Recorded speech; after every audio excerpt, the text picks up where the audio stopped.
some places, like back-to-back storms actually, and then tonight they're expecting another storm tonight, from tonight to like 12 in the afternoon. But here in the city, we're just going to get a dusting of snow. Excuse me, and some rain, and that's about it. So it's nothing crazy, nothing too crazy. You know, it doesn't stop us. I mean, we could get 2 feet of snow here in Manhattan, and the next day the streets are cleaned and everybody's out and about doing business. Wow, I mean, it was 80 degrees over here.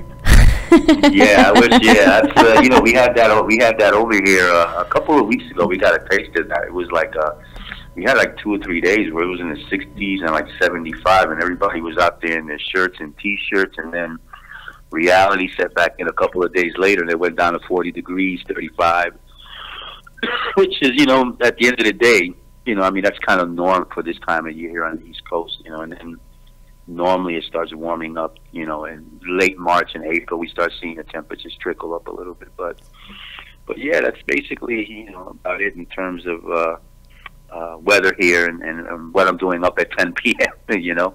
Right. But I'm just, you know, want to thank you for, you know, first of all, for reaching out to me and wanting to interview me. I know you interviewed a very dear friend and, you know, person I've worked with for many years, Quayshawn Carter, some time ago. I was actually in the room when you guys did the interview at his office. Actually, I came to visit him, and I remember he did the interview live as well.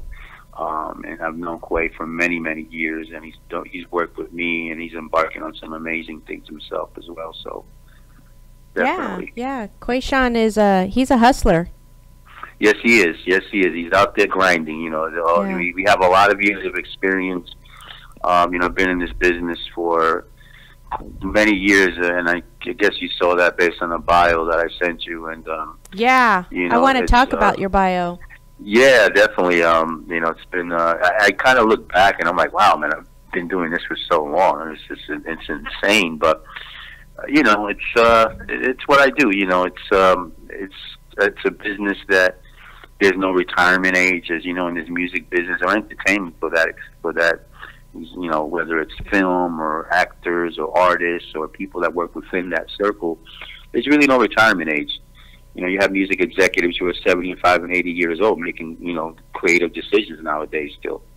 And they're very prolific in what they do. So, you know, I could see myself, you know, really working a lot of more years. You know, I feel like I'm, you know, my potential is greater even now than it was, you know, 15 years ago, you know. So you get wiser.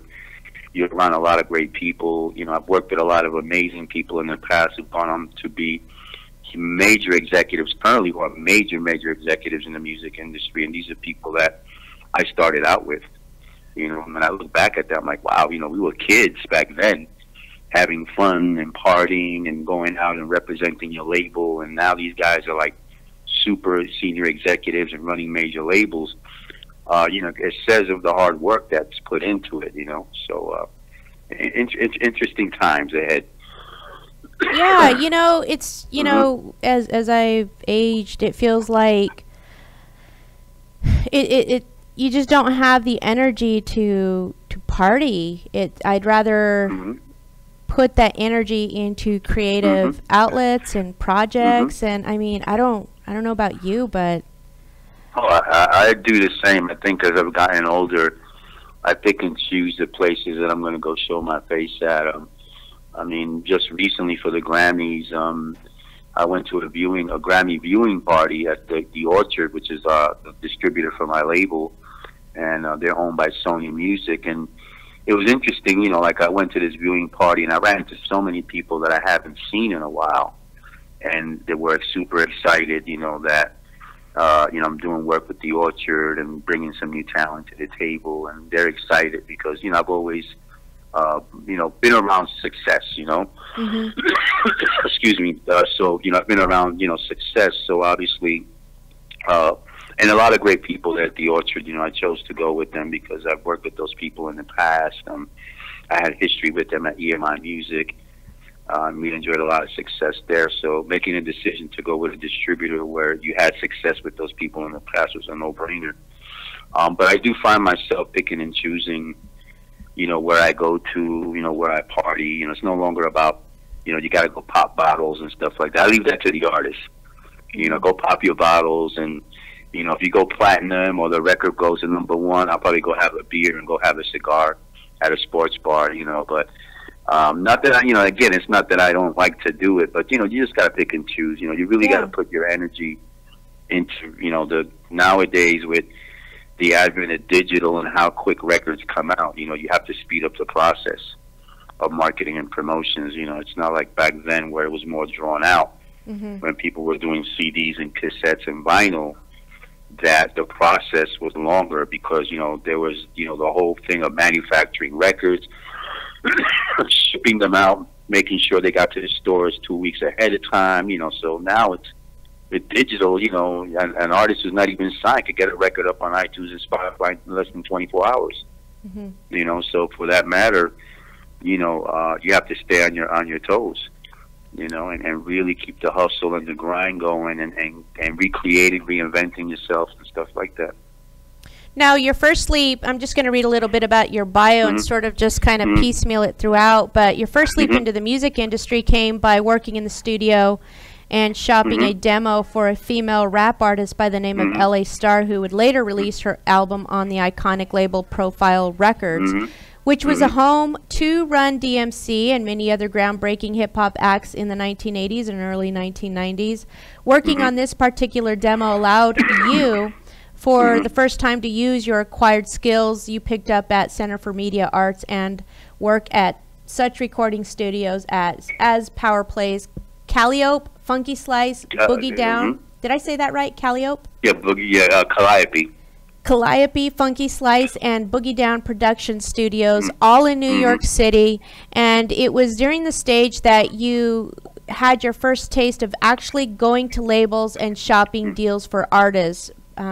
Profile Records, Fourth and Broadway and Big Life were just a few of the labels you visited on a regular looking for deals. But your background is in finance, and it landed you your first job in the music industry at Tommy Boy Records, which you spent like a decade with them. Yes. And you were able to learn the ins and outs of the music industry, that, you know, made, marketed, and sold records from the best executives the music industry had to offer. Let's go to your finance background. What kind of finance? Like accounting? Or? Yeah, well, when I, you know, when I went to college, you know, obviously my mother wanted me to pursue the suit and tie career, and you know, I was good in accounting, just regular business accounting, you know, keeping books and, you know, working for a company that, you know, needed record keeping and stuff like that. Nothing really fancy.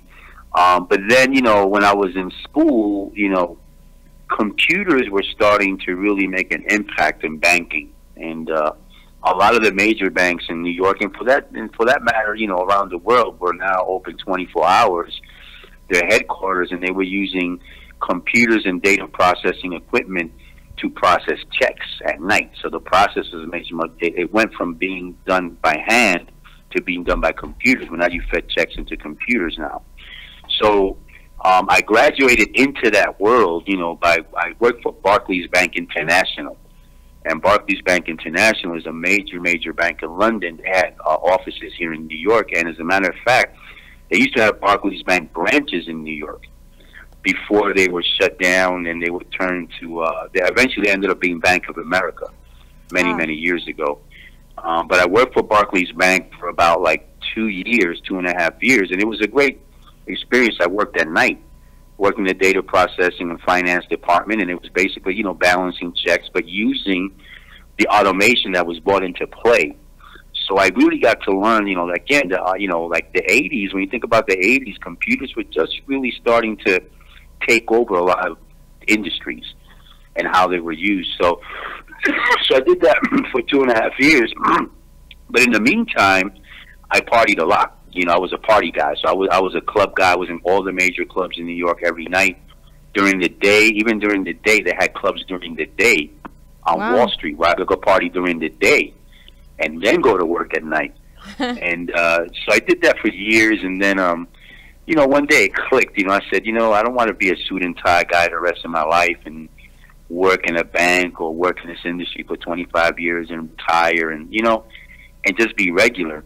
And one day I just walked in and took my tie off and threw it in the manager's face and said, hey, I'm never wearing a suit and tie ever again. And I walked away. You know, I walked away from that whole finance world and Wall Street world. And, you know, I went back home and, you know, I told my parents what happened. And, you know, I kind of like, you know, got reprimanded, obviously, because I have very strict parents. And, you know, started working temp jobs here and there. And, I met a friend of mine's, rest in peace, Mark Akins. Mark was working at a temp job, and how I met him was, you know, we started talking about music, and he said, hey, you know, there's a school opening up called Center for the Media Arts. You know, you should look into it, you know. And I told him, obviously, hey, you know, I'm not a dancer, I'm not a singer, I'm not a producer. He said, yeah, but it's to learn recording engineering. And I said, oh, that's interesting. So I went in, and obviously it was a lot of fun. You know, I learned how to set up, you know, studios and stages for sound checks, and obviously recording artists, you know, as a recording engineer, an assistant recording engineer. And I did that and graduated, and then I did a couple of internships. And it was during the internships that, you know, working as a golfer, because when you graduate from those schools, you know, you go as a golfer and go to a studio. You know, you could work the front desk. They could ask you to go buy equipment for the studio. You know, nothing major where I got behind a board to work, but I did learn a lot, you know, while I was at some of these studios. And then, you know, I sent in my resume. I saw an article in the New York Times that said a label looking for an accounting person with an accounting background at an independent record label. And it basically, you know, it didn't say the name of the label. It just said with potential for great growth as the company is growing. So I sent my resume, and a couple of weeks later, I got a call from the finance guy, and he said, hey, I want you to come into an interview at Tommy Boy Records. And I'm like, hey, wait a minute. I think I know these guys. These guys put out the Planet Rock record, which is it's just like an iconic, as everybody knows, it's an iconic, you know, hip-hop record from Africa Bambaataa. And I showed up, and I was hired on the spot. Wow. And it was amazing. You know, I met with Tom Silverman, who's the owner. The day of the interview, I remember it was like a early evening. I met with him, and it was a great interview. And he promised me, hey, you'll work in the accounting department for a while. And after, you know, he helped him kind of clean it up. You know, the label is growing, and I want you to learn the whole business. And I was, you know, it was great. I learned sales and marketing, A&R, basically how a label ran and how prolific it was at what it did, because Tommy Boy Records put out a lot of #1 records. And over that span that I was there, the label accumulated like 80 platinum and gold records, which is phenomenal. And from a very small independent to a big, big label over the years. And what it was interesting is that it spawned a lot of, like, people that I started working there with have gone on to be major, major executives at other labels, which is amazing. I always tell people that to me was the real school. Was Tommy Boy Records is really where I learned the whole process of how to do, excuse me, you know, prolific A&R work. You know, I've always learned A&R is really the most important thing in this business. And if you can't do A&R and follow through on a project that you sign with any marketing initiatives, you're really not doing A&R. And, you know, the A&R process nowadays has really been dwindled down to people just looking at YouTube and looking for the next big thing. And it's kind of really taken away from what A&R is, because it really falls into artist development as well. You know, when back then in the 90s, when somebody at Tommy Boy brought a knock to the table, and the label co-signed it, that A&R person had to get involved in the marketing. They just didn't walk away from the project. You're tied with that project for the rest of your life. And nowadays, it's really not like that, you know. So, but it was interesting, you know, that my finance background really helped me understand numbers. Most importantly, understand numbers in the music industry. Things like, you know, the cost per unit, obviously, back then, because it was physical product. You know, there is a cost to market per unit, you know. So, you know, if you were spending $2 per CD to market an artist, you were okay. But you were spending $4 and $5, that means you were overspending. That means that you were going to have to sell a damn load of CDs just to break even.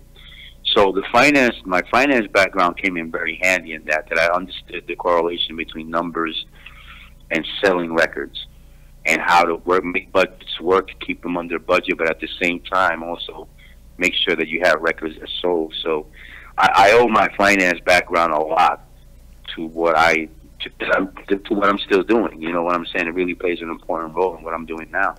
What does A&R stand for? I know it acts as the liaison with the artist. Yeah, it's artist and repertoire, basically. You know, it's kind of you know, it's more like and how should I say? It's a part of the business where it's more like scouting. You know, I always say they're like A&R scouts. And basically, these are people that, you know, they're at the front line. They're always looking for the next big thing. They call it artist and repertoire, and we call it. There's a lot of different things, you know. A lot of labels call it, you know, talent agents. Nowadays, in the digital world, they call it talent acquisition. That's the new terminology now. So, but at the end of the day, you know, it always goes back to, you know, A&R. You know, the old school people still use that terminology, and for that matter, a lot of people do. But that's basically what it stands for. So back then, the A&R person would just sign somebody up and follow them through, and it really established that rapport. Yeah, but it's well, right. You don't remember, there was no such thing as YouTube or anything back then. So the way, and I'll give you a perfect example. Obviously, in the 1990s, the Bay Area was making a lot of noise, like with E40, for example. You know, so when somebody like E40 was selling CDs independently on his own in the Bay Area, we would get a hold of that by looking at SoundScan reports and saying, wow, who's this artist? He sold 10,000 CDs on his own. And right away, you know, the A&R person will look at that, and they will make an inquiry into that. They will follow up to see who was putting out the record, who was distributing the record, and then get on a plane and fly out to that market to meet with the artist and see if the artist needed a bigger platform to put out more records. And if the relationship worked out, then obviously the artist would be signed to, let's say, Tommy Boy Records, and we would put the machine behind it so that the artist could sell more records. But the A&R person will be tied to that project on the marketing also, because I remember, you know, in a lot of meetings when an A&R person bought, you know, that project to the table, they'll have to have some sort of marketing sense. Why should we sign this project? What makes it so special? Why is this so different than artists A, B, and C? So, you know, you had to have some marketing know-how, you know, and I think that still stands nowadays. You know, it's still extremely important in this day and age. Now, right now, you helped co-found Hudson Yards Music Group and Hudson Yards Music Publishing, and your company will be signing artists, songwriters, and producers.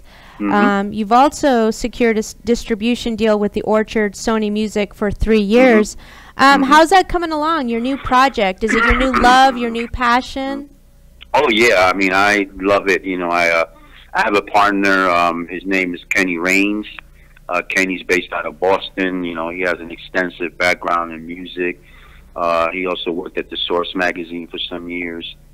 And, you know, we came together. We've known each other for like 10 years. And, you know, we came up with the idea to start a label here in New York, call it Hudson Yards, after a new development that's happening in New York, which is basically a new city on the Hudson River, which is spectacular. There's going to be all these buildings, and it's going to be amazing. So we were able to trademark the name Hudson Yards Music Group, and basically, you know, I have a lot of relationships in the music business, which allows me to really get distribution deals anywhere. And I did a deal with the Orchard. You know, it was the best offer I had, and I felt very comfortable with the people there because I've done a lot of work with them in the past. And so far so good. You know, I've signed some incredible talent. You know, working with a young lady, London Savoy, who's out of Salisbury, Maryland, who's a urban contemporary artist, and we just promoted her new single called In and Out like 2 or 3 weeks ago to radio, and we're getting some phenomenal response initially out the box, which is really good. A lot of the DJs are looking at adding the record to radio, and she's been very proactive, doing a lot of touring and shows, and she's getting ready to go on tour again. You know, so it's a project in development, but the artist is really performing way ahead of our expectations, which is really, really good. And we have, the great thing is we have some great records from her. Everybody that's heard the records are saying they're phenomenal. And so I'm very excited about that. And we have a host of other projects. You know, we're actually going to be releasing 2 records this Friday. An artist by the name of Joe Black featuring Serrani, who's a reggae artist who's well known. More of a hip hop record for the Hot 97 type power stations around the country, which is the mainstream hip hop stations. And we're releasing that record on Friday along with another hip hop artist in the Bronx called Courtesy, who I think is going to be a great up and coming young talent. And I'm very excited about him as well. And I'm negotiating some other deals that are interesting. You know, we're going to be working with an artist that just recently, as of this weekend, I was told he was co-signed by Double XL as being one of the top 10 freshmen for the Double XL freshman class of 2019. So that goes to show you that A&R work pays off. You know, you find the artist, you listen to records, and then you go ahead and you decide to work with them. Double XL listens to it and says, this is the guy that's going to be big in 2019. So, again, you know, it's the work of a team. You know, we have an extensive team outside of me and my partner. You know, some of the partners that we have on the label side also have great experience with their talent. So it's a team effort. You know, at the end of the day, you know, it's everybody working together, all the artist management teams and ourselves, obviously, and you know, offering them direction and experience as well, and working with the producers and the artists. And, you know, so we're definitely signing some interesting records, and I'm very, very excited. Over the next 2 or 3 months, we are going to be releasing a host of records, and I'm working on some amazing projects that I'm not going to announce yet, but that I'm super excited about, that are in the film industry in terms of records that are going to be on soundtracks. You know, so I'm definitely, you know, touching base on a lot of different things on the music side. Are most of these artists like Joe Black and Courtesy, these 2 albums that you're going to be releasing this Friday, are they artists that you find in the northeastern part of the United States, being that you're from the New York City area? Yeah. Courtesy and Joe Black are from New York. London is from Maryland. Yeah, the majority of, well, actually, we have an artist in the West Coast, Michaela, who's featured on a soundtrack that we're doing. Her record is actually, we're releasing her record in Europe first before it comes out here in the States. We feel that it has a potential to be huge overseas first, but it's going to be part of a movie that's going to be being released at theaters in the summer. So she's only the only artist that's from LA. And we've looked at other talent as well. I look at a lot of talent from, you know, from all over. You know, and it's really weird because you bring up a good, you know, point. You know, a lot of people do ask me, you know, do you go outside of your own market or your own region?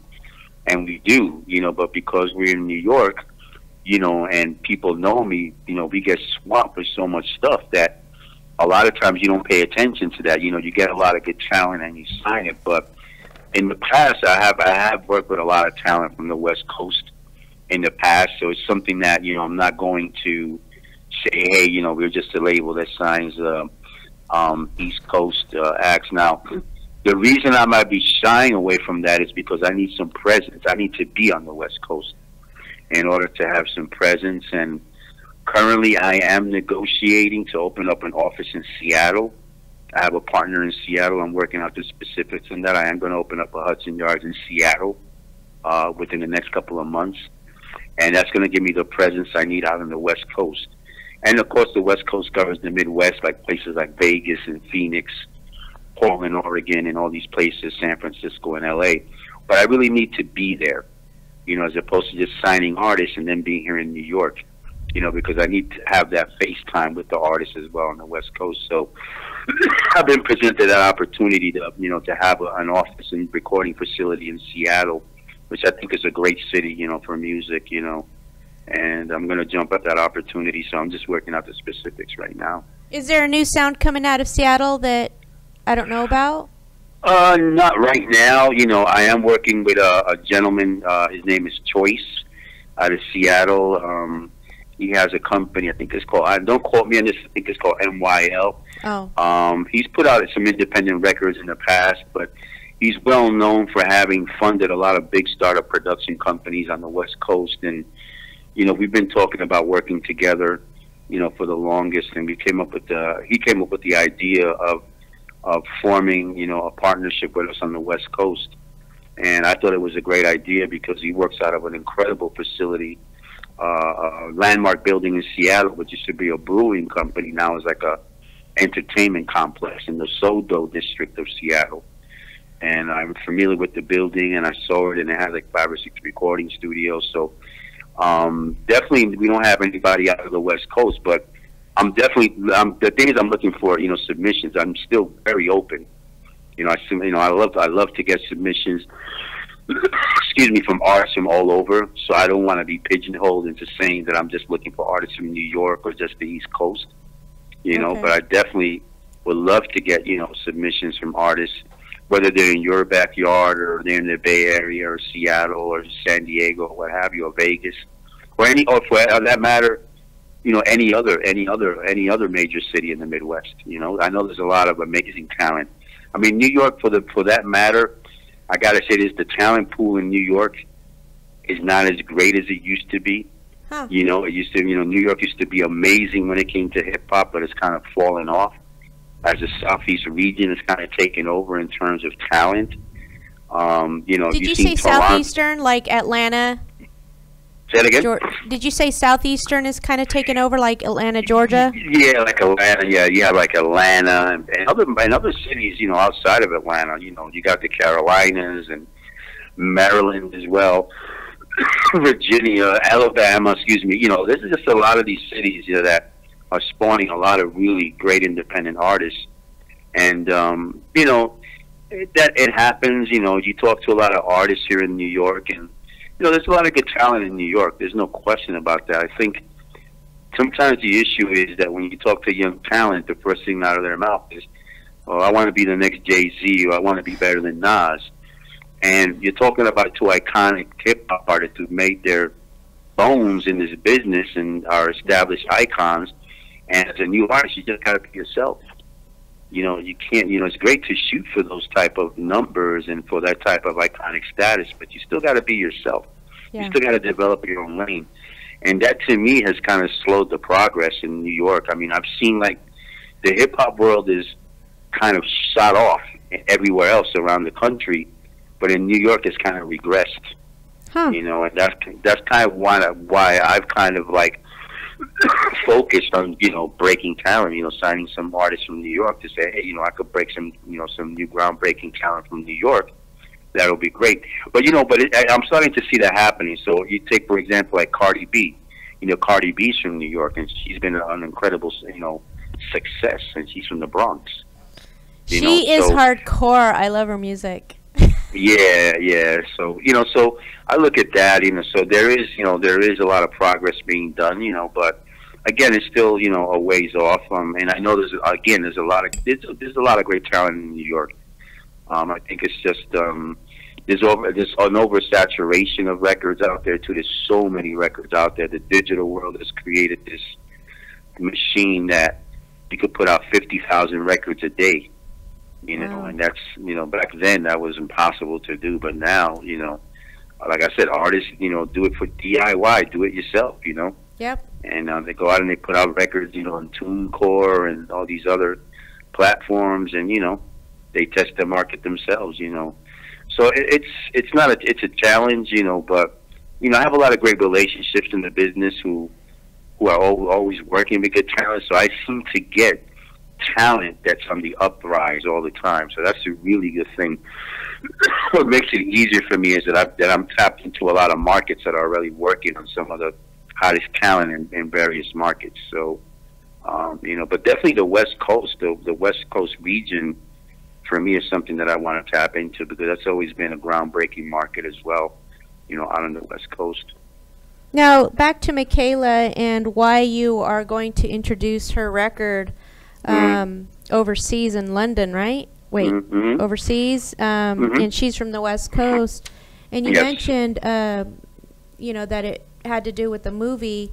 Do you do a lot of soundtrack type of? I've it's something that I've been exploring recently.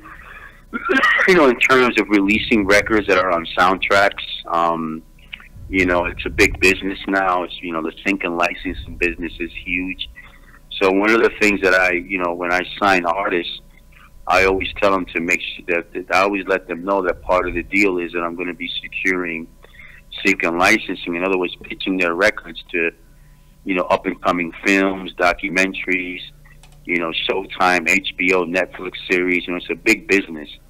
And obviously, lately I've had some people come to me that are working on movies that have soundtracks coming out.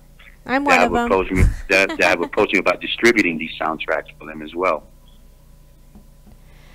So have you had a lot of success with that on Netflix? No, not really. On the soundtrack side, I'm just starting to really get into it right now.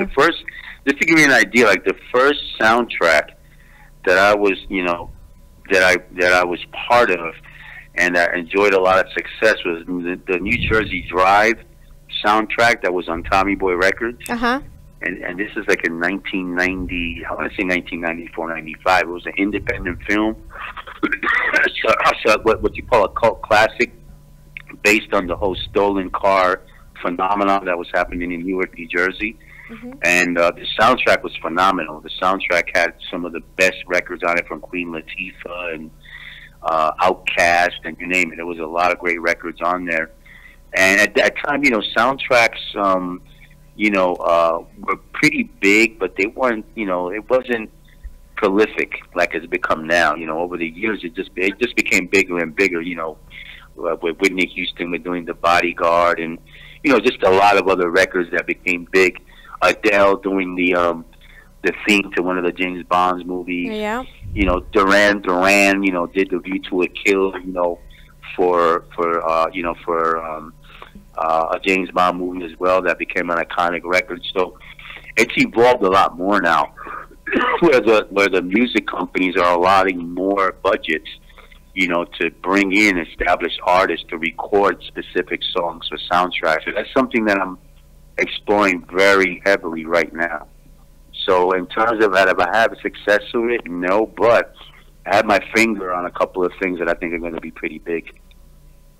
Very cool. Now, I ran across, I did a Google search on you, and I found this really cool site called the talentarmymusic.com, and I clicked on your photo because you're smoking a cigar. I'm a cigar smoker too, so I was like, okay. Yeah, let's investigate this a little bit more. Is this a cigar lounge or what? But it wasn't, and I thought it was really cool that all a person has to do is send you one song, and you'll give them a written review for just a nominal fee of $25. Yeah. Are you still doing that? Yeah, I came up with that gentleman who started that company, Talent Search. He had approached me a couple of times about it, and I'm always skeptical about stuff like that, because people tend to charge money and not do anything. But then I went to one of his events, and it was attended by people from MTV and VH1, and they co-signed it. And he was basically telling the artist, you pay a nominal fee, and I'm gonna present this incredible venue for you with a stage to perform, and all these people from radio and TV, and it's your floor. You do your own deal. Very simple, And I'm like, wow. So the Brian Giacomo, who runs the company, the CEO. Definitely, when I came on board, I went to a couple of these big showcases that he did at a major venue here in New York, and I was really impressed. The talent was amazing, and just to sit down with the artists, with so many people there giving their reviews on the records, whether it was the reviews on the record, whether it was somebody from MTV or VH1. For those aspiring artists, that's a big thing. And for them, it's like, hey, if it's $25 that I'm spending and I'm getting a review and this person is telling me that I need this or I'm at this level. From a top level executive. And you're giving them a professional opinion, so it's a pretty interesting platform, Have you reviewed some of the songs from that site yet? Yeah, I've reviewed like 2 or 3 records from there, like over the past year.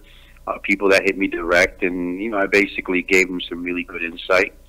You know, where they were at, and obviously, wow. I remember one of the reviews that came in. The guy, I think it was the gentleman said to me, I recorded like 2 records, and that's all he wanted to do. But what I told him, I convinced him. I said, you know, you should have a lot of more records done, invest more in doing more records, because if you just do 2 records, you sit on 2 records, and that's all you have. You know, nowadays it's about content. Content is king. Yep. And a lot of times artists now record extra content to give away. Yep. Just like rap artists record mixtapes to give away mixtapes to create a buzz. So, and he was like, wow, I didn't think about it that way. I said, yeah, the more content you have, the more content you have to play around with and create different scenarios for marketing and promotions, you know. So you might have a record that you might want to put on SoundCloud as an exclusive, and only SoundCloud has it. You might want to do an exclusive with YouTube on one record, you know, so you have content to play around with. So yeah, I've reviewed a couple of records that were there. You know, some artists were still kind of at the beginning stage, and you know, I gave them some, you know, some good insight on what to do and stuff like that, how to, you know, keep the progress going. Very cool. So to my audience, and I know that I have a lot of musicians, artists, people who are in film, who will listen to this live, or better yet, the recorded version of this. But hit up, you know, to my audience, go to talentarmymusic.com, look up Frank Toro, who is a high-level record executive. Not only does he have an extensive amount of experience in music, but also in publishing. So, and look up Frank Toro. Frank, is there anything that you want to tell the audience? How can they locate you? How can they find you? Sure. I mean, it's very simple. I mean, I like to... it's crazy because a lot of times, and I always get on my partner about this, when he hears a hot record, he sends it to me on a link to my cell phone. And I say, hey, man, I like to get stuff by email, you know. And he starts laughing. And I guess when people send it to me by text, it's because they, you know, right away, I'm going to pop it open and start listening to it.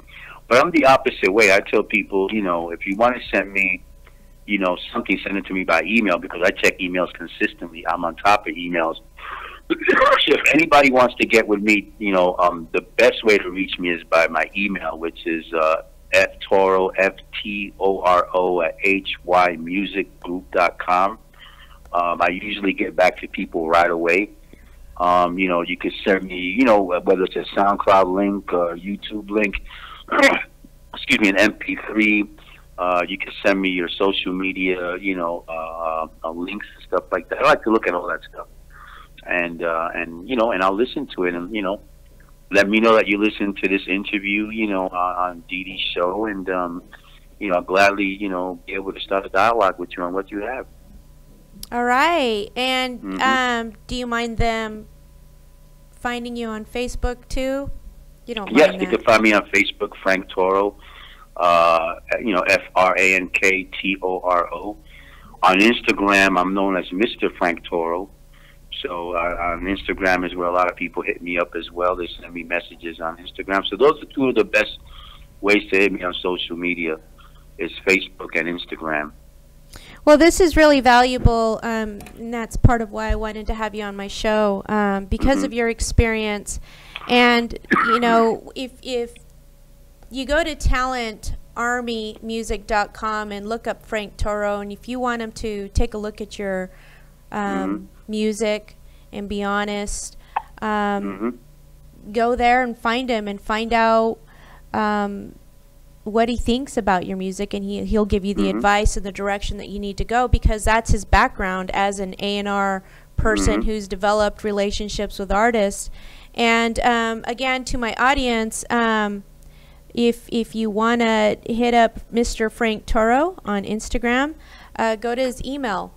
And his email address is ftoro, that's Ftoro, at hymusicgroup.com, which is HY, then musicgroup.com. So, I mean, that's the best way to get a hold of him if you want to send him some music. And if your music stinks, he's just going to reject you.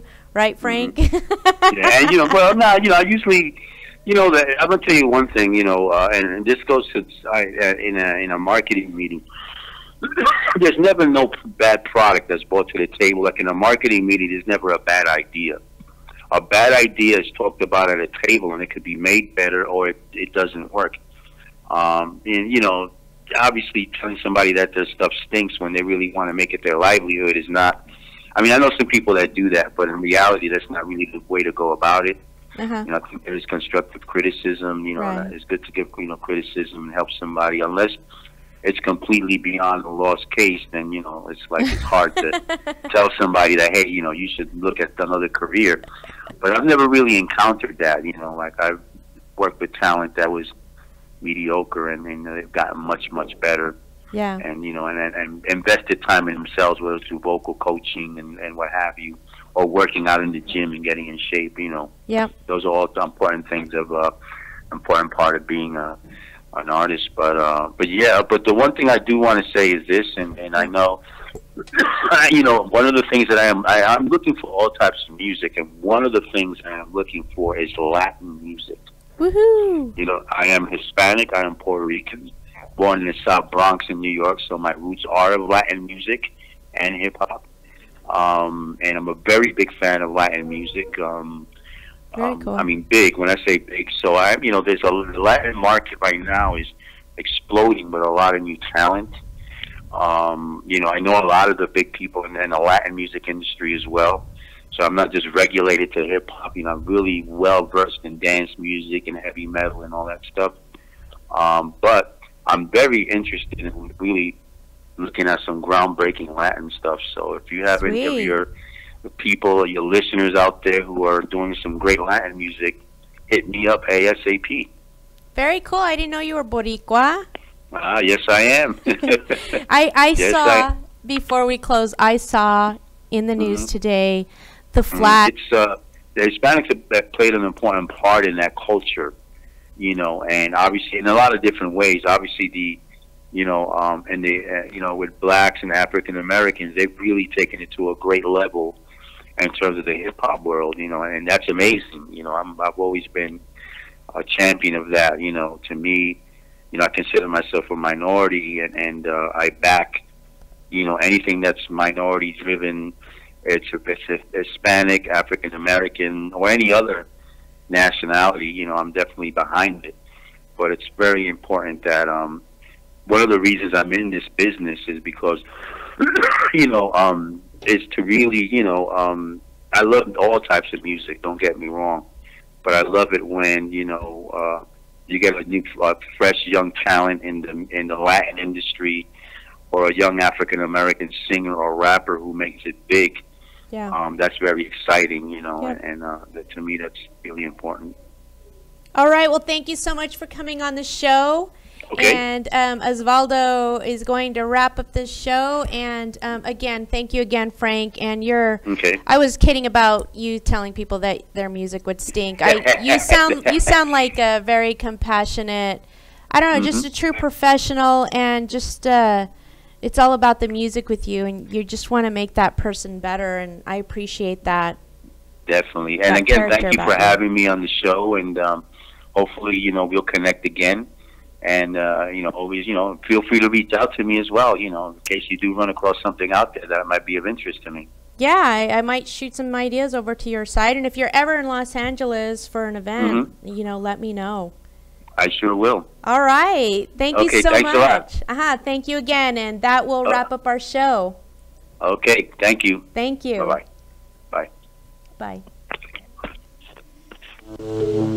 Bye.